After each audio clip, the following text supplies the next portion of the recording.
Okay, my name's Mark Glenister. I'm a project director in the coastal division within Halcro. My job involves the design, management of coastal protection structures in the UK and around the world. When I joined Halcro, I was a senior engineer managing designing projects. Since that time, I've now moved up through management, where I'm managing much larger projects. A £700 million construction project, for example, in the Middle East, I'm a manager on, but I'm also resourcing manager for 140 staff in the UK. So that's also my line management responsibilities have increased somewhat since joining Halcro. I grew up in West Wales, next to the sea, so I've always had a passion for the sea. Walked on the beach many times as a child, watching the waves crashing on the shore.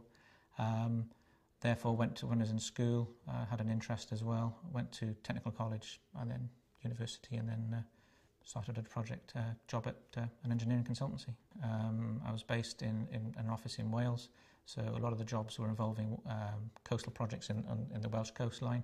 So it was a great variety of work, exciting. Every job that you do, and the coast is different, no site is the same. I think certainly perhaps one of the most exciting things is, when you're younger, is your first overseas trip.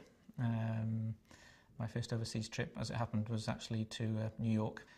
Other highlights, becoming a member of the Institute of Civil Engineers, professional qualifications, achieving that standard. And I guess perhaps working on projects where you've helped the local community, protected houses from flooding and erosion from the sea. And then next time you go to that site, members of the public coming up and thanking you. That's very rewarding. One of my regrets for career-wise is perhaps not travelling earlier on in my career before I had a young family. Obviously, when you're young and single, there's more opportunities to travel around at shorter notice. A lot of our engineers do that now, in fact. We've got some young people going out to China next week for a week, which they can go at a very short notice, which I wouldn't necessarily be able to. I need to plan my overseas travel. I got involved, again, I guess, as a lot of young boys are interested in cars, and just so happened a lot of my friends were into cars as well. So once I got my driving licence, we joined a local motor club and did this thing called rallying. We didn't really know much about it. And that over the years has grown, and I now compete in national forest events, which involves basically driving high-performance cars around forest tracks between trees.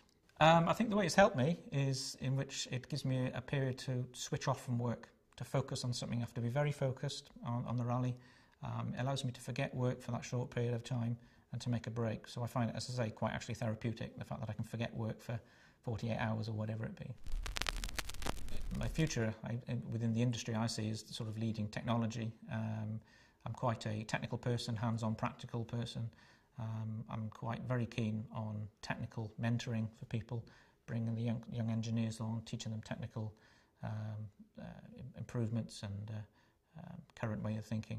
I think mentoring is very important.